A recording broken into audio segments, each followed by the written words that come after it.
Hi guys, today we're going to take a look at the next installment of the Mage guides. In this video, we're going to look at the range from level 80 to level 130. So, as always, few assumptions, prerequisites. You're going to need premium account, some knowledge, experience with the game, or the ability to research by yourself. Average magic level for this level that I'm estimating somewhere around 65. And obviously, you need some budget and money for equipment, spells, imbues, etc., etc.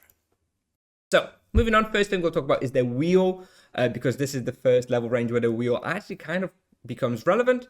So, at level 100, once you unlock your first gem in the bottom right wheel quadrant, I don't know why I said left here, it's bottom right wheel quadrant, I recommend opening lesser sage gems. They usually cost only like 10 to 20k each. And it costs about 120, I think it's 125k to open them. So you're looking at about 150k per opening of each gem, and you need to be opening them until you just get a flat plus hit points gem, and then that gives you a lot of health, and it's super useful in low level mage. So I very strongly recommend you do that once you hit level 100, and yeah, make sure that it sockets into the bottom right corner. And estimated cost of getting like one gem like that is somewhere between like 3 to 5k on average.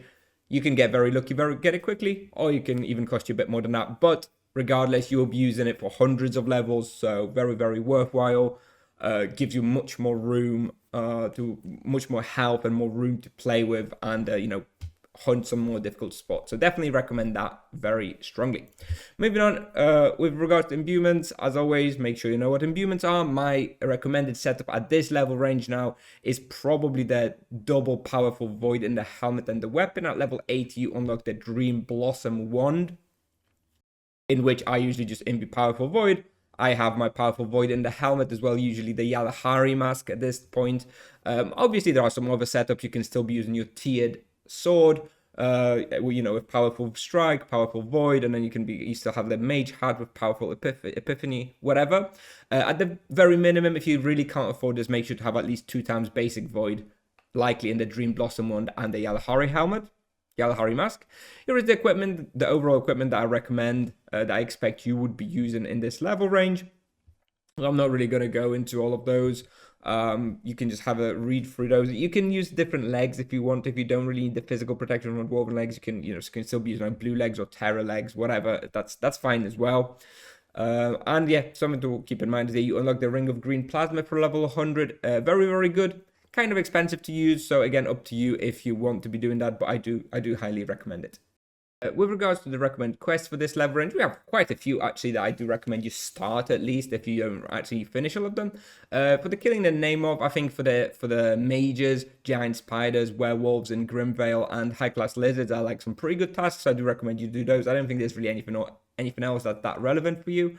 With regards to the quest, you want like the New Frontier, Children of the Revolution, Ape City, Wrath of the Emperor, Pits of Inferno, Inquisition, A Pirate's Tale, Traveling Trader completion, Green and Blue Gin quest as well if you don't have that yet, Threatened Dreams in Yalahar if you don't have it yet, and I would recommend Threatened Dreams in Fairest, if you haven't got that yet. And also you probably want to finish off in service of Yalahar as well. Make sure you pick up that Yalahari mask for yourself. So quite a lot of things you can start working on with regards to quests. Obviously don't need to do them all, but a lot of them, all of these you will want to do at some point, and this is the level range where you probably should start thinking about it.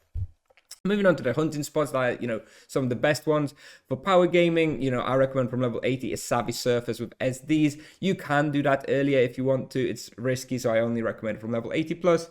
Around a level 100, if you have those HP gems, you can start going to Sunken Quarter, which is very good experience. You've got Lava Lurker, is very good, and Edron South Were Creatures, this is the one where the Edron Were bosses are. Very good as well. Some really good hunting spots. There's some others here, obviously, as well. Stuff. Let's have a look. I have some alternatives here, which are also very good, like Edron, Old Fortress, Hero Cave, Lizard City, Soul Eater Mountain.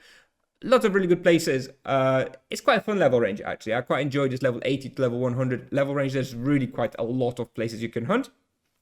If you're more interested in profit, some of the best places here is like Hive Surfers, Putrid Mummies, Edrin Vampire Crypt, Brimstone Bugs on the Wrath of the Emperor section as well. You can still also hunt Kralos Surface from that. I think that's a level 70 plus recommended place, and that's also very, very good profit as well. So yeah, plenty of things to get a little bit of profit if you need it. And obviously all of these hunting suggestions and more for all the vocations can be found on TibiaPal.com/hunting. You've got a little screenshot here, so I do recommend checking this out. I always update it as I go through all my characters and, you know, share the results that I'm able to get on those characters.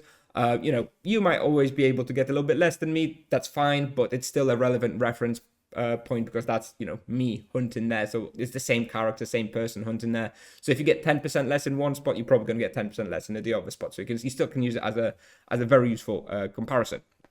And anyway, this pretty much sums up everything I had for this level range. Like I say, I quite like this one. I think it's quite fun. You unlock a great mana potion, so your mana sustain becomes a lot easier. A lot of places to hunt. It's pretty fun. I think this is where Mage really starts coming online, so I hope you enjoy this level range. If you have any questions, make sure to let me know in the comments or in my Discord. I'll be happy to answer. And yeah, thanks very much for watching, and I'll see you in the next one. Bye-bye.